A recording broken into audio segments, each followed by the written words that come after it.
ठीक है। तो पुर्तगीज़ हमने देख लिया, सबसे पहले पुर्तगीज़ आए। अब हम डच की बात कर रहे हैं, जो नीदरलैंड के जो लोग थे, तो वो अर्ली 16th सेंचुरी में आए थे। प्राइमरीली उनका फोकस जो है वो कमर्शियल डोमिनेंस था। पुर्तगीज़ जो है क्रिश्चियनिटी फैलाने आए थे, ट्रेड करने आए थे, और पॉलिटिकल मामलों में दखलंदाजी देने आए थे, वो फुल्ली ना आए थे, ठीक है। डच जो है प्राइमरीली अपना कमर्शियल डोमिनेंस ही था, और पर्टिकुलरली स्पाइस के लिए ही आए थे। और उन्होंने डच ईस्ट इंडिया कंपनी जो है वो एस्टेब्लिश की। ट्रेडिंग पोस्ट उन्होंने जो है वो एस्टेब्लिश की वेरियस पार्ट ऑफ इंडिया में। जैसे वेस्ट कोस्ट की अगर हम बात करते हैं तो सूरत में, बहरोत में, कोचीन में, और ईस्ट कोस्ट में यहाँ पे आंध्रा में नागपट्टनम, मसूलीपट्टनम यहाँ पे, ठीक है। और मोस्ट सिग्निफिकेंट प्रेजेंस अगर हम उनके मान के चले तो मालाबार रीजन केरला में, तो बेसिकली यहाँ पे जो है डच ज़्यादा थे। और उसके बाद यहाँ पे तो जो है डचीज ने जो है आके और पुर्तगीज को जो है बहुत सारे ट्रेडिंग सेंटर से डिस्प्लेस कर दिया था, ठीक है। ओके, तो ये है एक डिपिक्शन जहाँ पे डच जो है, ये डच हैं, ये जो है सरेंडर कर रहे हैं Marthanda Varma. He is the king of Travancore है। त्रावणकोर बेसिकली आपका केरला का एक एरिया था। तो यहाँ पे यहाँ के ये राजा थे, ठीक है। तो बैटल ऑफ कोलाचेल या कोलासेल, जो भी आप बोलना चाहें वो बोल लें, ये हुआ था 1741 में। तो यहाँ पे इन्होंने जो है डच को हरा दिया था, ठीक है। और यहाँ पे फिर आप ये बाउ डाउन कर रहे हैं डच किंग के सामने। तो डच की प्रेजेंस जो है वैसे तो लिमिटेड थी वो, ठीक है। और बैटल ऑफ कोलासेल के बाद तो कतई डिक्लाइन हो गई थी 1741 में। तो डच जो है इतना ज़्यादा वो यहाँ पे रहे नहीं थे। उसके बाद तो ये अपना इंडोनेशिया वगैरह जो है ना, साउथ ईस्ट एशिया, वहाँ पे ये शिफ्ट हो गए थे। इंडिया में तो ब्रिटिशर्स और फ्रेंच इन्होंने तबाही मचाई थी ज़्यादातर, तो ठीक है। एक ये पुर्तगीज जो सबसे पहले आए थे, सबसे लास्ट तक तो यही रहे थे ब्रिटिशर्स। तो त्रावणकोर के जो किंगडम था, मार्तंड वर्मा किंग थे, उन्होंने डच को डिफीट कर दिया था ऑन लैंड एंड एट सी, ठीक है। और ये एक रेयर इंस्टेंस आपको देखने को मिलता है जहाँ पे एक एशियन पावर ने इतना सक्सेसफुली जो है यूरोपियन कॉलोनियल फोर्स को जो है रिपेल किया था। यूरोपियन कॉलोनियल फोर्स, हम डच की बात कर रहे हैं, ठीक है। चलिए, हमने बात कर ली पुर्तगीज़ की, हमने बात कर ली डच की, फिर आते हैं फ्रेंच, ठीक है। अब फ्रेंच जो है इंडिया में एंटर करते हैं लेटर, यानी कि बाद में, ठीक है। फर्स्ट ट्रेडिंग पोस्ट जो है उनकी सूरत में 1668। तो ये अगर आप पेपर वगैरह के लिए तैयार कर रहे हो तो ये एक फैक्ट टू रिमेंबर हो जाता है। 1668 में जो उन्होंने फर्स्ट ट्रेडिंग पोस्ट अपनी बनाई थी, कहाँ पे, सूरत के अंदर। सेकंड फिर वो 1674 में बनाई थी उन्होंने, ओके, पौंडीचेरी के अंदर बनाई थी उन्होंने, ठीक है। पौंडीचेरी के अंदर उनकी जो है सेकंड थी। और फिर उन्होंने जो है पौंडीचेरी के अंदर ही उन्होंने अपनी जो कंपनी थी, ईस्ट इंडिया कंपनी जो है वो एस्टेब्लिश की थी। और वहीं से जो है उन्होंने अपना जो फ्रेंच एम्पायर है उसको एस्टेब्लिश करने के एम्बिशियस जो प्लान थे वो एग्जीक्यूट करना स्टार्ट किए थे। तो डुप्लेक्स कौन था? डुप्लेक्स एक गवर्नर जनरल था फ्रेंच का, ठीक है। 1742 से लेके 1754 तक ये रहा था। और सबसे पहले हम इसको मान के चलते हैं, डुप्लेक्स था वो जिसने कि कॉलोनियल स्ट्रेटजी जो है उनको, ही वाज द पायनियर, उसने जो है ये चीज़ें स्टार्ट की थी। और उसके बाद जो ब्रिटिशर्स थे उन्होंने जो है इन चीज़ों को अपनाना स्टार्ट किया था। तो पॉलिटिकल मामलों में दखलंदाजी करना जो है वो इन्होंने स्टार्ट किया था, डुप्लेक्स ने स्टार्ट किया था, ठीक है। इनफैक्ट उसने और क्या किया था, उसने जो इंडियन सोल्जर्स थे, यूरोपियन मिलिट्री की जो टेक्निक्स थी वो सिखा के उनको अपने आर्मी में जो है रिक्रूट करना भी उसी ने स्टार्ट किया था। उसने जो है एक डिसिप्लिन्ड इन्फेंट्री सोल्जर्स जो हैं वो क्रिएट करना स्टार्ट किए थे, जिनको सिपोय, आज भी सिपोय बोला जाता है ना, सिपाही, है ना। तो ये वहाँ से आता है ये वर्ड। और ये डुप्लेक्स ने जो एक स्ट्रेटजी जो है वो डेवलप की थी इनडायरेक्ट रूल के लिए, और इंडिया में पपेट रूलर्स को बिठाने के लिए। पपेट रूलर क्या होता है कि भैया एक्चुअल पावर, डायरेक्ट रूल कौन कर रहा है? फ्रेंच कर रहे हैं, वो अपने हिसाब से, मतलब दो राज्य रजवाड़ों की अगर लड़ाई हो रही होती या फिर सक्सेशन का वार हो रहा होता कि भैया किसी के मान लो किंग मर गया, ठीक है, अब उसके दो बेटे हैं, अब दोनों चाह रहे हैं कि हमें पावर चाहिए, तो ये जो है फ्रेंच आएंगे, दोनों में से किसी एक को जो है बोल देंगे भैया हम तुम्हारे साथ है, लड़ो लड़ो।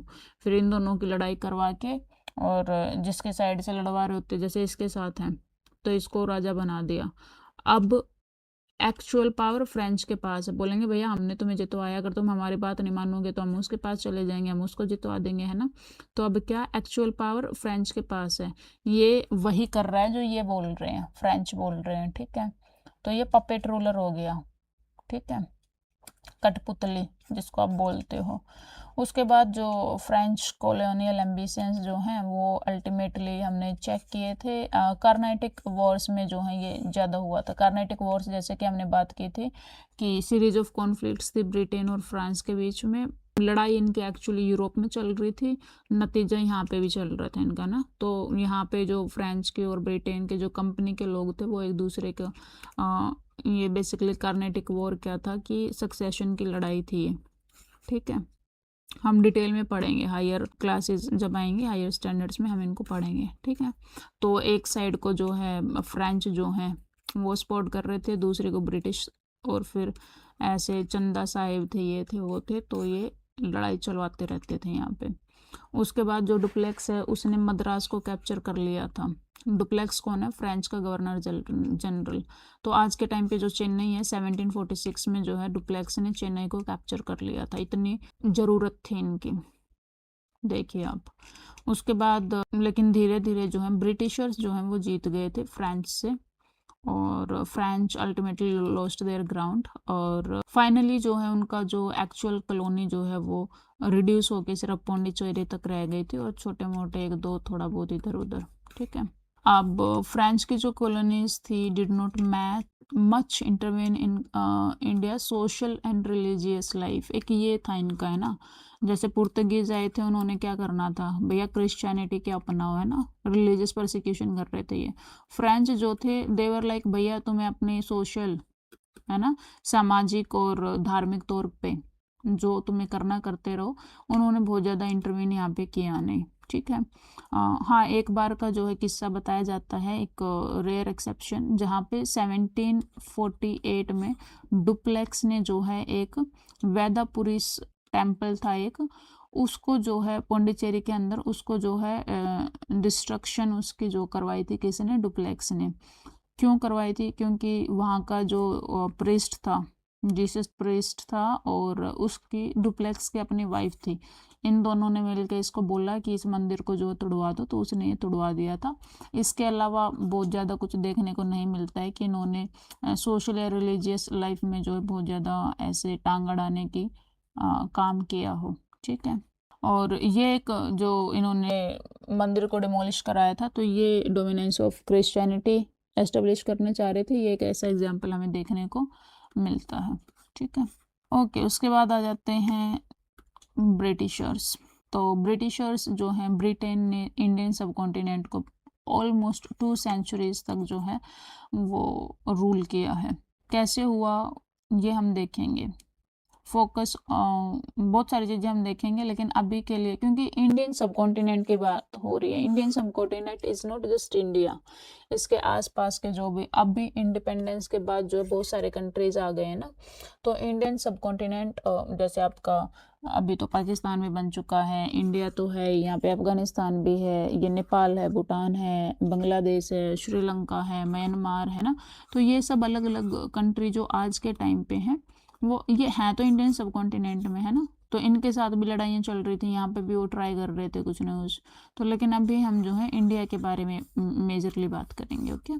तो फ्रॉम ट्रेडर्स टू रूलर्स ये कैसे बन गए। सबसे पहले मोस्ट रिमार्केबल एग्जाम्पल ब्रिटिशर्स का जो कॉन्क्वेस्ट था इंडिया पे, वो एक मोस्ट रिमार्केबल एग्जाम्पल है कि एक ट्रेडिंग कंपनी जो है वो कैसे ट्रांसफॉर्म कर सकती है एक इम्पीरियल पावर में, ठीक है।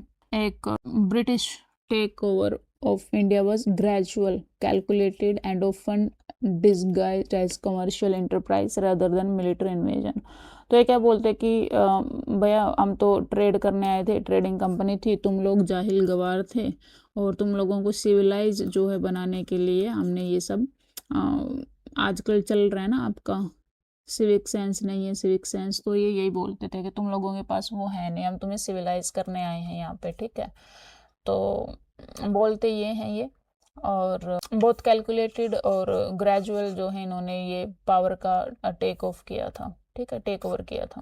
इंग्लिश ईस्ट इंडिया कंपनी जो है ये एस्टेब्लिश हुई थी रॉयल चार्टर के साथ, जो कि क्वीन एलिजाबेथ वन है, उन्होंने 1600s में जो है ये चार्टर, रॉयल चार्टर जो है पास किया था। और इस चार्टर के हिसाब से इनको जो है स्पेशल पावर मिल गई थी to raise a private army, ठीक है, और मोनोपोलाइज ट्रेड जो है इनको दे दिया गया था इंडिया के अंदर, ठीक है। इनिशियली जो है ये मेयर ट्रेडर्स बन के आए थे 17th सेंचुरी तक, और बहुत ऐसे बाऊजी बाऊजी करके रहते थे 17th सेंचुरी तक, जब तक इनके जो फुट होल्ड्स हैं वो इजीली एस्टेब्लिश नहीं हो गए इंडिया की कोस्ट पे, ठीक है। मिनिमल रेजिस्टेंस जो है उसके साथ रहना चाह रहे थे, है ना, क्योंकि तब तो नए नए आए थे तो बाऊजी बाऊजी करके रह रहे थे। तो सूरत, मद्रास, बॉम्बे, कलकत्ता, यहाँ पे इन्होंने जो है अपना फुट होल्ड जो है जमाने स्टार्ट किए, यहाँ पे छोटे छोटे अपने ट्रेडिंग पोस्ट जो है वो लगाने स्टार्ट किए। तो लोकल जो रूलर्स थे उन्होंने भी बहुत ज़्यादा माइंड किया नहीं था इनको, ठीक है, क्योंकि वो तो लॉन्ग स्टैंडिंग प्रैक्टिस थी ना। जो पोर्ट एरिया है, कोस्टल एरिया पे ये प्रैक्टिस जो है वो चलती रहती है, राइट। तो यहाँ पे ये बेसिकली चल ही रहा था, तो वो बहुत वेलकमिंग थे जो लोकल रूलर्स थे, उनको नहीं पता था कि एक टाइम आएगा और हम जो इनकी कॉलोनी बन जाएंगे। तो बेसिकली वो वेलकम कर रहे थे फॉरेन ट्रेड का, क्योंकि ऑफ कोर्स इकोनॉमिक एक इंडल्जिंग है, आपका इकोनॉमिकली प्रोस्पर हो रहे हो आप, अच्छा है, मार्केट आपकी अच्छी चल रही है। सो दिस वाज इट, ठीक है। उसके बाद जो है इन्होंने स्ट्रैटेजी अपनाई डिवाइड एंड रूल की। While maintaining an appearance of traders, उन्होंने स्टार्ट कर दिया cultivated political relationship with local rulers, offering military support to some against their rivals and the inserting themselves into Indian political conflicts and emerging as power brokers. अब इन्होंने क्या किया, अब जैसे ही इनके फुट होल्ड्स जो हैं थोड़े से हो गए, इनका बिजनेस यहाँ पे जम गया, अब इन्होंने जो है पॉलिटिकल रिलेशनशिप्स को कल्टीवेट करना जो है स्टार्ट कर दिया, ठीक है। जहाँ भी देखा थोड़ा सा टसल चल रहा है वहीं पे घुस गए, और जो है मिलिट्री सपोर्ट जो है वो ऑफर करने लग गए, ठीक है, कि अच्छा भैया वो आपको तंग कर रहे हैं, हम हैं, देख लेंगे, है ना।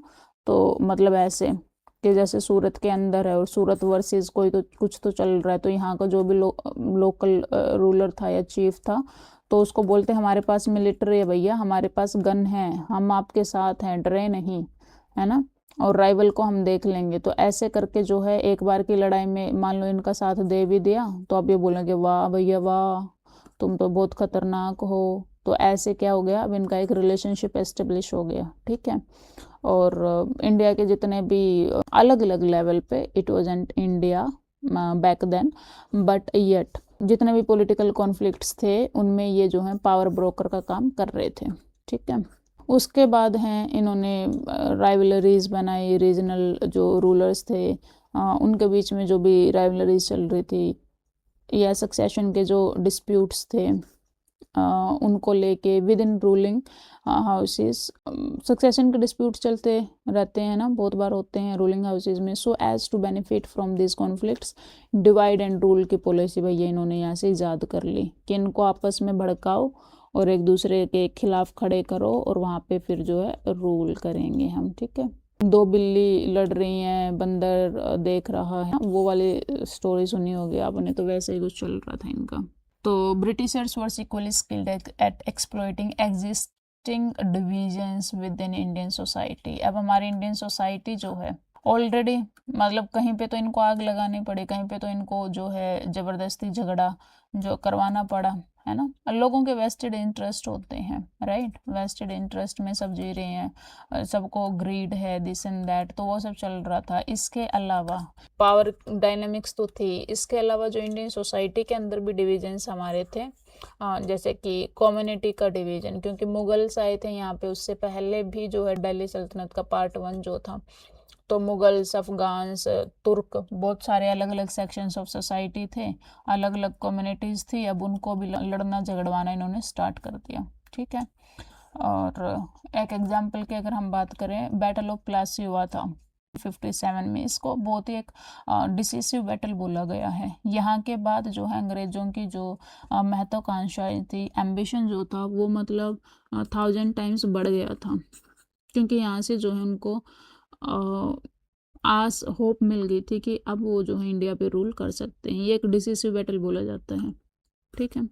तो यहाँ पे क्या था कि इन्होंने क्या किया, बैटल ऑफ प्लासी के टाइम पे, एक सेकेंड, बैटल ऑफ प्लासी के टाइम पे जो है आपका नवाब ऑफ बंगाल था, सिराजुद्दौला उसका नाम था, और कंपनी ईस्ट इंडिया कंपनी के ऑफिशियल था, नाम था उसका रॉबर्ट क्लाइव। तो सिराजुद्दौला वर्सेस क्लाइव की लड़ाई हो गई, ठीक है। क्यों हो गई? क्योंकि ये भ्रष्टाचार तो बहुत ज़्यादा करते ही थे, ठीक है।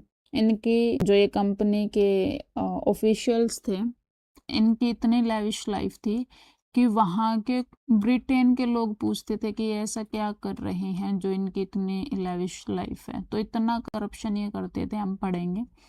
तो ये सब इनका चल रहा था, बहुत करप्ट। तो सिराजुद्दौला था, ही वाज लाइक भैया मैं तुम्हें फालतू में रेवेन्यू नहीं दूंगा, ठीक है।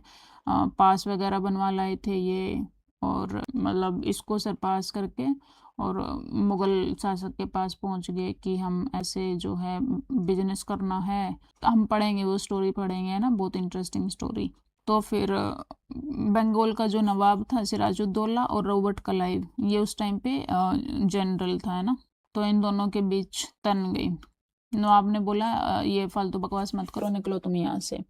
अब इसने क्या किया, कॉन्स्पिरेसी की, ठीक है, मीर जाफर के साथ मिलके। मीर जाफर बेसिकली नवाब जो था सिराजुद्दौला थे, उनकी मिलिट्री कमांडर था ये, ठीक है, उनके मिलिट्री में कमांडर था। और अब इसने, क्लाइव ने क्या किया, मीर जाफर को दिया लालच कि तुम ऐसा है, नया नवाब मैं तुम्हें बना दूंगा, इसको मारवा दो, मतलब तुम इसकी तरफ से मत लड़ना।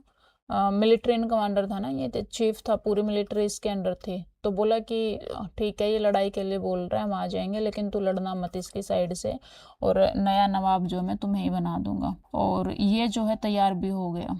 In exchange of betrayal promise किया कि नया नवाब तुम्हें बना दूंगा। प्लासी के अंदर ये जो है युद्ध हुआ था। प्लासी एक जगह का नाम है जो कि आज का जो प्रेजेंट डे कोलकाता है उससे 150 किलोमीटर कुछ दूरी पे है, नॉर्थ में। कलकत्ता यहाँ पे है, तो 150 किलोमीटर नॉर्थ में यहाँ पे प्लासी है, ठीक है। और हालांकि कुछ फ्रेंच फोर्सेस थे, क्योंकि फ्रेंच का वर्सेस ब्रिटिश तो आपका चलता ही रहता था, है ना, इनके अलग ही चल रही थी। तो उन्होंने तो नवाब को जो है थोड़ा सा सपोर्ट किया, लेकिन वो लिमिटेड अमाउंट में थे, क्योंकि नवाब की खुद की जो मिलिट्री पावर थी, जो कि मीर जाफर जो है लीड कर रहा था, उसने नहीं लड़ाई की, है ना, वो साइड में जाके खड़े हो गए। नवाब्स आर्मी स्टूड असाइड जब युद्ध की बारी आई। तो फिर ऑफ कोर्स रॉबर्ट क्लाइव ने नवाब को पकड़ा, उसकी गर्दन काट दी गई, उसको मार दिया गया, एग्जीक्यूट कर दिया गया। और ब्रिटिशर्स जो है वो जीत गए, despite their smaller in number, ठीक है। तो ऐसे जो है मीर जाफर को आज भी जो है इंडिया में ट्रेटर का एक सिनोनिम माना जाता है ना। किसी को आपको ट्रेटर बोलना है तो उसको मीर जाफर बोल सकते हो आप, ओके। चले, तो यहाँ से जो वो किंग मेकर की पोजीशन में जो है आ गए थे, अपने आप को किंग मेकर वो बताने लग गए थे, क्योंकि नवाब बनाने के लिए जब उन्होंने डील कर ली, तो नवाब इज़ बेसिकली किंग उस पर्टिकुलर लोकेलिटी, उस पर्टिकुलर रीजन का। तो यहाँ से वो किंग मेकर की भूमिका में आ गए, और ऐसे धीरे जो है उन्होंने लार्ज टेरिटरी पे कंट्रोल कर लिया। और 19th सेंचुरी आते जो है फिर उनके हौसले इतने बुलंद हो गए कि वो डॉक्ट्रिन लेके आने लग गए। पहले वो लेके आए डॉक्ट्रिन ऑफ लैप्स। तो इसका बेसिकली मतलब क्या था कि भैया इसमें जो है जो भी राज्य होंगे और उनका कोई नेचुरल मेल आयर नहीं है, मतलब उनका कोई उत्तराधिकारी नहीं है, ठीक है, मेल बच्चा नहीं है उनका जो कि राजा के बाद राजा बन पाए। मतलब अगर किसी का राजकुमार नहीं है तो भैया वो जो राजा होगा, वो जो राज्य होगा उसको बेसिकली अंग्रेज अनेक्स कर लेंगे, हड़प कर लेंगे, ठीक है, उसको हड़प लेंगे। कौन? अंग्रेज हड़प लेंगे उसको, ठीक है। तो ये डॉक्ट्रिन ऑफ लैप्स थी कि अगर आपके पास उत्तराधिकारी नहीं है, मेल उत्तराधिकारी नहीं है, तो आपका जो राज्य है सीधे सीधे कहाँ चला जाएगा? अंग्रेजों के पास चला जाएगा। और इसमें से आपको एग्जाम्पल झांसी भी देखने को मिल जाएगा, ठीक है। लक्ष्मीबाई जो लड़ी थी झांसी की रानी, तो उनका राज्य भी जो है ऐसे हड़प लिया गया था 1857 में, हम देखेंगे। One of the major reason ये भी रहा था, ठीक है। और जो हमारे हिंदू ट्रेडिशन में जो क्या है कि आप अडॉप्ट भी कर सकते हो, है ना, अगर आपका बच्चा नहीं है तो अडॉप्ट भी कर सकते हो। इन्होंने जो है उसको डेलिबरेटली डिसरिगार्ड कर दिया कि हम नहीं मानते ट्रेडिशन को, तुम्हारे अडॉप्शन वाले को। अगर तुम्हारा खुद का नेचुरल बच्चा मेल आयर नहीं है तो हम जो है तुम्हारे राज्य को हड़प लेंगे। इतने मनमानी उनकी चलने लग गई थी, ठीक है। और प्रिंसली स्टेट का बेसिकली मतलब वो है कि उस पर्टिकुलर जगह पे जो है इंडियन प्रिंस, राजा महाराजा नवाब जो है वो रह रहे थे, ठीक है।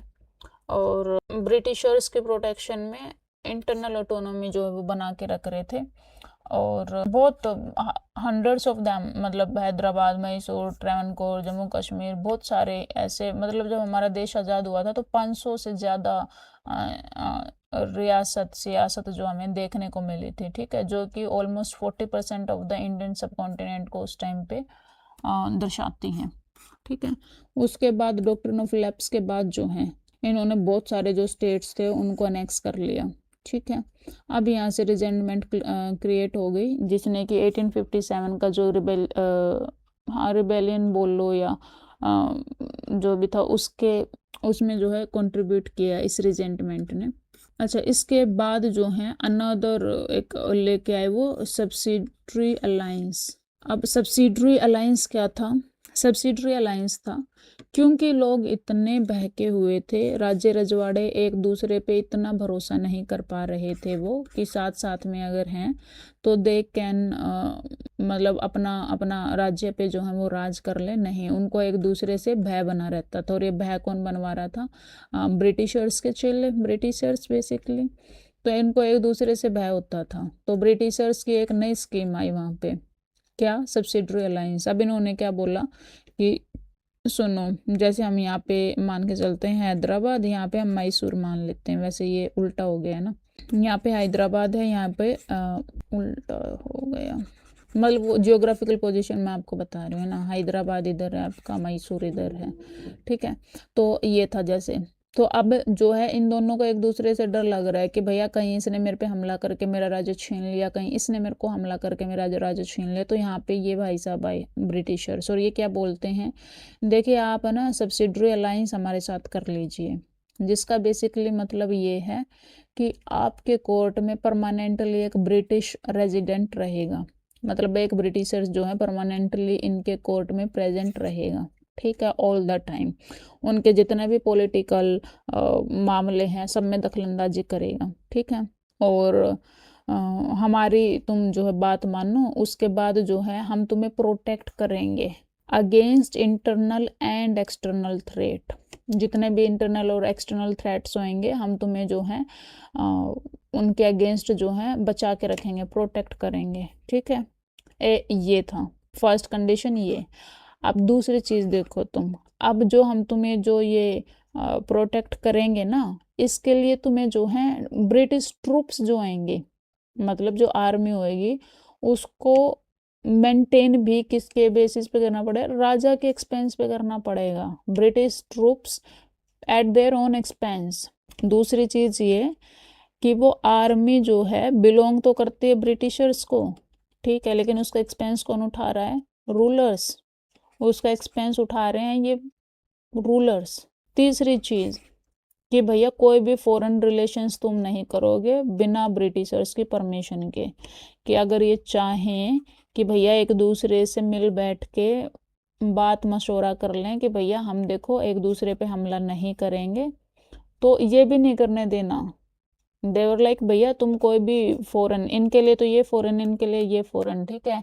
या फिर जैसे दूसरी यूरोपियन कंपनी थी, फ्रेंच थे या कोई भी था, तो मतलब ये भैया तुम सिर्फ अपना गूंगा बहरा अंधा होके बैठ जाओ। मैं जो बोल रहा हूँ कि हमारी जो आर्मी है, मैं मतलब ब्रिटिशर्स जो है, हम अंग्रेज जो बोल रहे हैं तुम वो करो।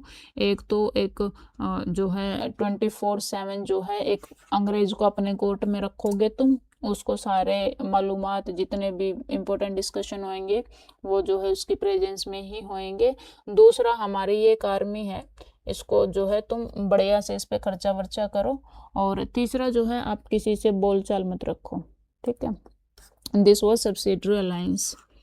और and this was but obvious कि जो रियल पावर है वो अब ब्रिटिशर्स के हाथ में आ चुकी थी, ठीक है।